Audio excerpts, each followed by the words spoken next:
This is Nicholas J. Orcutt with the status check. Today is Monday, July 20th. It's good to be here with everybody.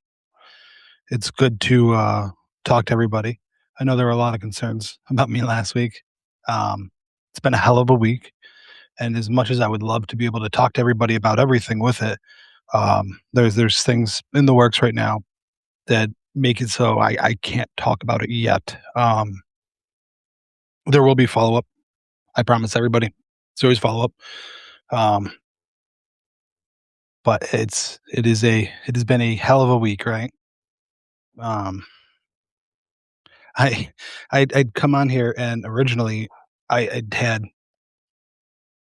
I'd had notes today to go over. I wanted to talk about the 18th soldier dying in Iran, and I wanted to talk about the tariffs on Canada that Trump's putting on, and had a whole thing planned out for it. And I'm going to try to get to it, but I before I got to any of that, there was a comment I got earlier, and I put up the article today that I'm sure a couple of you saw.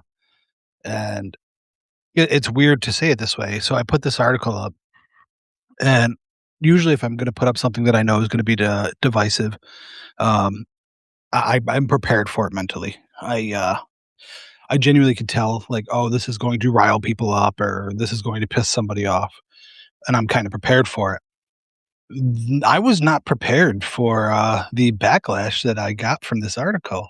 It actually really caught me off guard. Um, and it's not that there was a lot of it. There was one user in particular. There was one reader in particular who it, not that it got to me. It just I was unprepared for it. Um, so I don't know if I've talked about this before.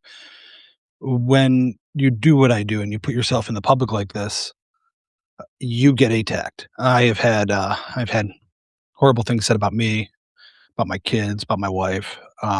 People want to attack me to attack me. Normally, they're just trolls that want to attack. It's how they feel powerful. That's what makes them feel worthy or validated. I can handle I can handle it. I ignore the trolls. Most of these, after I finish them, go up on YouTube. I don't ever read the comments on YouTube. I don't do that for a reason.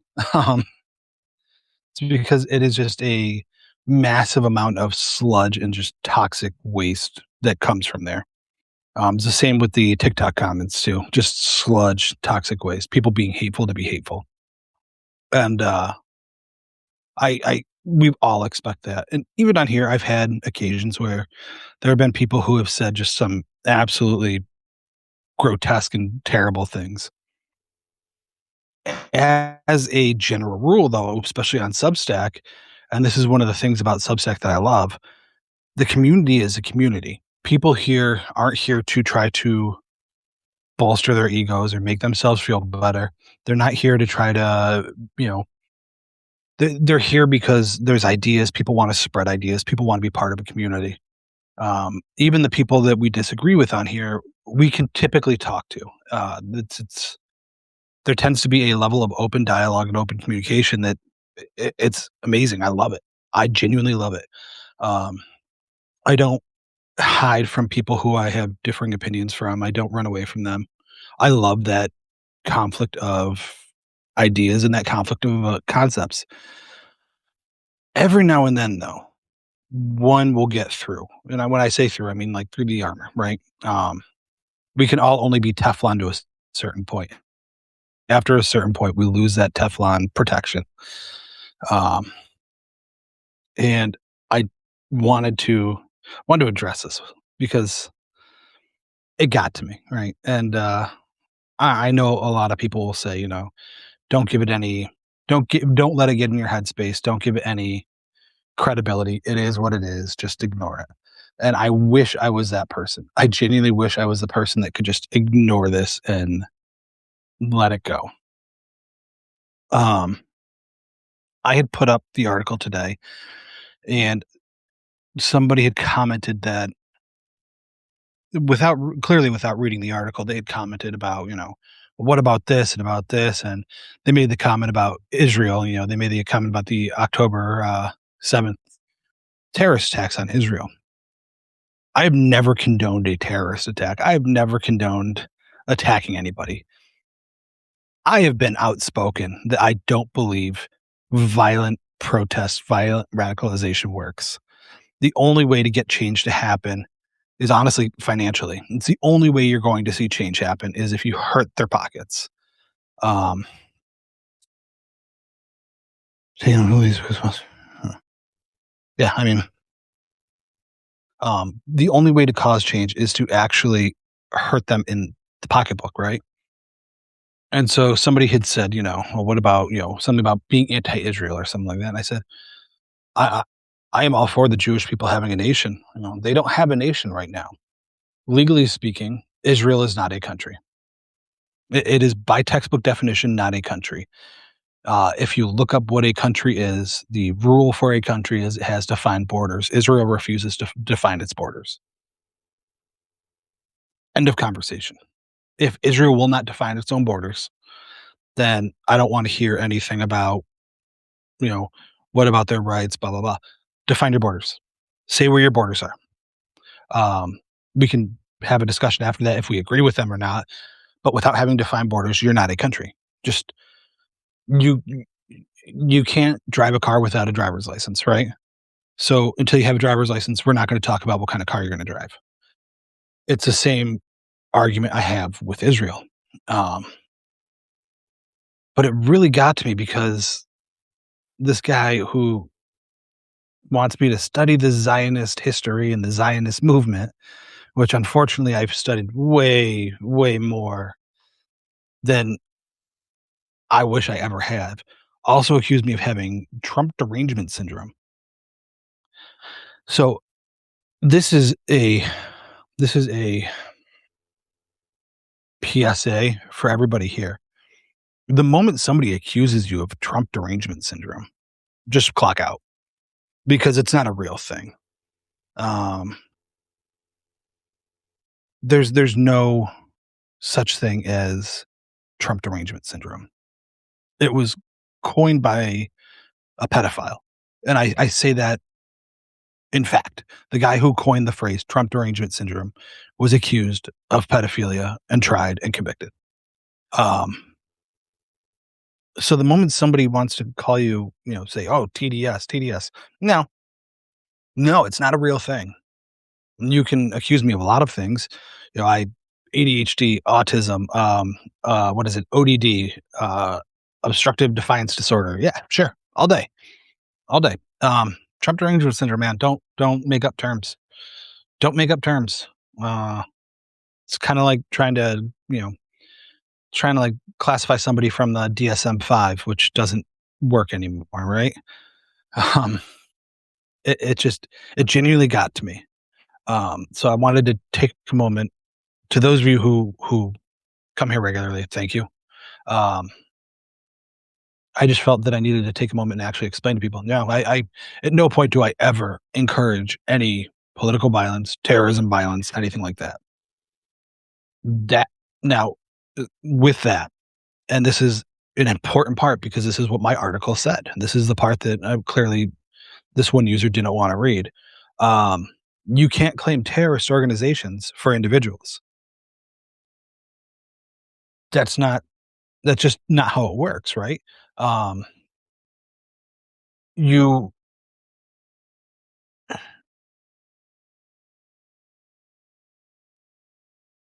mean, yes, the DJT does mean MAGA, and it also means the same thing as stupid.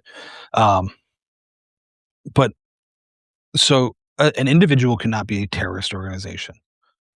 So when we talk about people, when we talk about these, the quote unquote left wing radical terrorist groups that are causing all this damage or causing all this harm, you're going to try to lump in somebody like Luigi Mangione.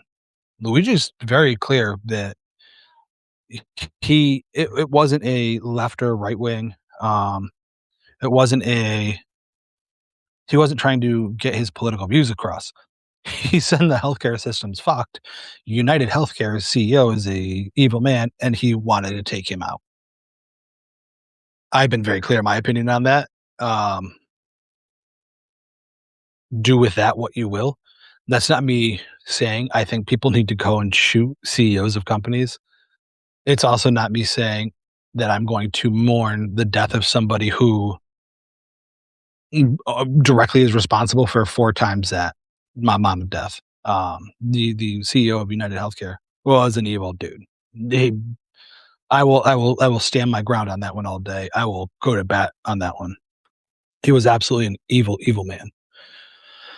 Um, but so I just wanted it to be clear. Like, I don't encourage violence. I don't support violence. I acknowledge there's a time for violence.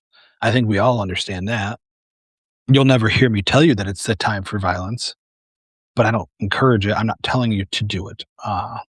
It doesn't violence begets violence, right? So as much as I think the anger for a lot of us, especially when we see what's going on in the government, is, oh, let's overthrow it and, grab the guillotines. I mean, today I'm wearing the Eat the Rich shirt.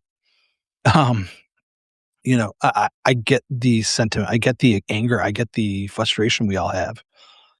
You're not wrong. The thing is that violence just begets more violence. So if we don't do things the right way, we won't get the right responses. There's a fly in here. If we don't do things the right way, we won't get the right responses and we won't get the right outcome. And what that does is that just means that we are going to have another problem down the road that we're going to give to our kids or our grandkids.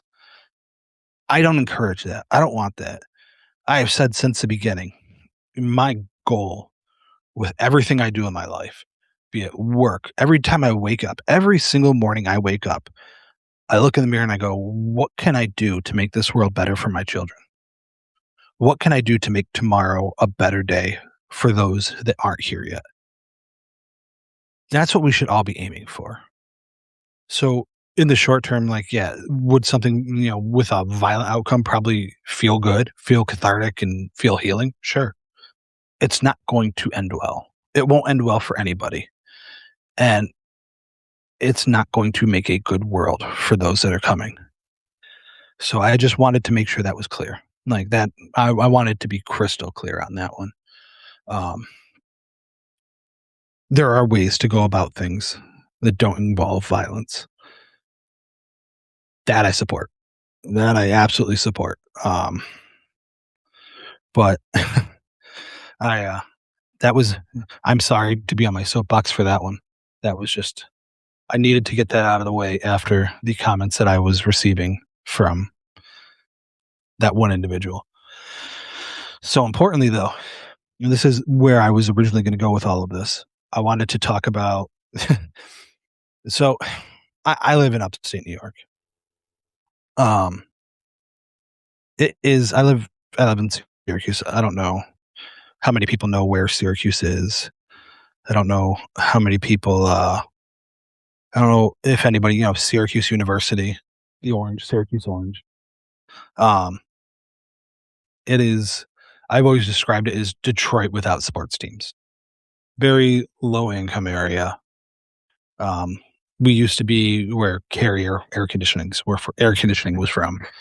Um we were an industrial town. The industry left with Clinton. Thank you. Thank you, Clinton. Um It is since there hasn't been much here. We had New Venture Gear, which did like drive shafts for Jeep, and they went to Mexico or Indiana or somewhere else. Um, there hasn't been, this area has been hit hard with lack of everything. I think our number one industry is healthcare. And the only reason that it's healthcare is because there are so many people sick and dying. It's kind of a tell that when the area you live in, the number one industry is healthcare. Means that there's not much else going on there except people dying. Um, but so it was funny, because the day everything happened with me and Tyler, we walked out of work and the sky was The sky looked like it was lit on fire. That's the best way to describe it. The sky just looked like it was on fire. It was at 8 o'clock in the morning. It was red, but it was also like a muted red. It was weird. I've never seen it before in my life, and I wish I had taken a picture. A little preoccupied last Wednesday morning, but I should have taken a picture. And it was like it was heavy too, and I guess that's the best way to explain it. Like it felt heavy. It was like that muggy feeling where you're feeling like you're walking through a swamp. It, it was weird. It genuinely it gave a weird feeling. And part of me was like, oh, just the day where me and Tyler were having that this is why it's going to look like this. Maybe it's just some thing my brain is playing a trick on me with. Come to find out, all of that was because of the wildfires in Canada. The air quality has been shit. That being said, there's clearly problems going on in Canada, right? Like you don't have, you don't, there aren't, wildfires don't happen because anybody wants them to happen. Nobody actually controls the weather if you're not Marjorie Taylor Greene, right? Um, I there are under what circumstance do you go to somebody's house who's it's on fire, get mad at them that their house is on fire, and then tax them 50%? Because that's what Trump did. He just straight up taxed he added 50% tariffs. And I have it here actually. It was 50% tariffs on most Canadian goods. Because because he said Canada discriminated against US automakers, alcohol, and dairy. He said this while asked about the wildfires. Just boggles my mind. So it's first off, we all know about the tariffs, right? We pay the tariffs. We pay all the tariffs. And we pay all of the tariffs. There's no part that Canada's paying tariffs. They pass the cost down to us.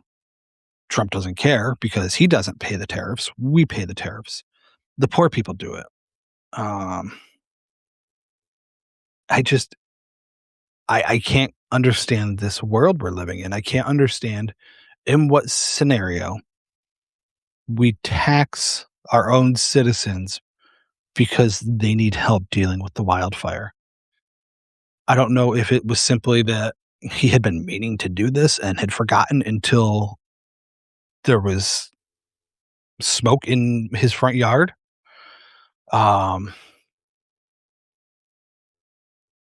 I mean, you're not wrong about Trump literally living up to a lot of the prophecies for the coming of the Antichrist.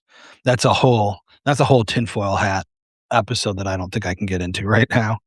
I'm not in the right mental place for that one because that is a deep, deep dive. But yes, there are very consistent back and forth there. But it is a wild situation we find ourselves in, that our neighbor, our trusted ally, somebody who we have trusted and counted on and relied on and partnered with, that we are taxing them because they're on fire. Because them being on fire is somehow an insult to Trump. I don't get it. I really don't get it. I don't get it's just a level of hatefulness and spite. And again, it just comes back to you. Like I said, Syracuse sucks. Syracuse is a terrible place. Syracuse is like a lot of places in America right now, though, right? There are not people doing financially well all over the world. There are not people financially well in America. This might be one of the growing largest growing economic depressions that we will ever experience in the history of this country. We are unfortunate enough to have to be in the middle of it, and we are the adults here. The fact that we have people who are in charge who are blaming obtuse people for this while getting rich themselves is insane. It's absolutely insane. Let's not even talk about the fact that Trump has already been told by the Supreme Court that he can't do tariffs like this. Let's not talk about the fact that Scott Bessett's kids have already shown that the tariffs have to get returned to companies. It doesn't go to us, it goes to the companies and Scott Bessett's kids who buy up the insurance on it. This is literally like they're running. I feel like I'm going fucking insane. I don't know if anybody else is there with me. I feel like I'm losing my fucking mind because we're dealing with all of this. And they're not hiding it. They're not lying about it. They're not pretending this isn't happening. They're being very clear about what's going on. And we have people like calling me Trump derangement syndrome and a Hamas agent because I'm opposed to genocide? What the fuck universe is this? Why?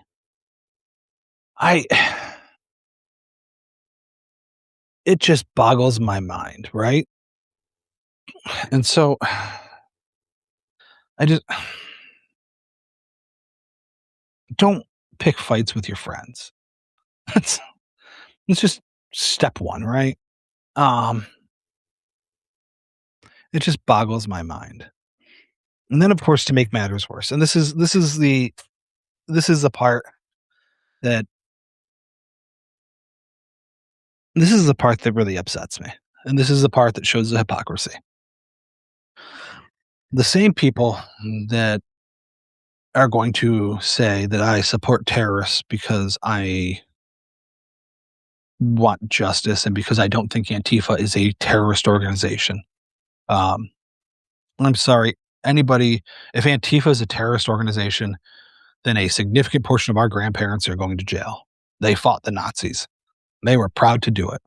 It was a fucking one of the proudest moments of this country is we fought the Nazis. So if Antifa is a terrorist organization, if being anti-fascist is wrong, I'm okay being in that camp. Unfortunately, it sounds closer and closer like that camp is going to actually be a fucking literal camp at some point.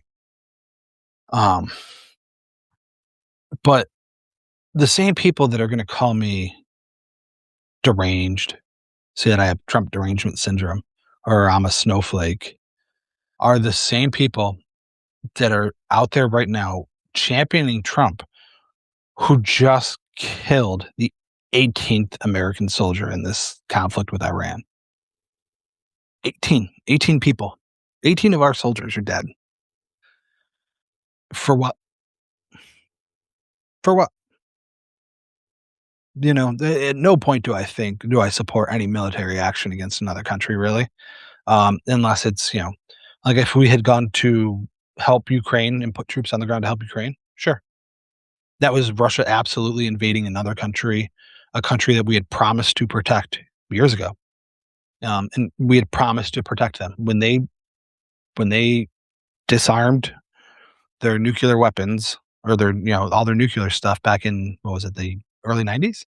We agreed that we would go and defend them. I cannot comprehend for the fucking life of me why anybody would be okay with our troops dying in Iran.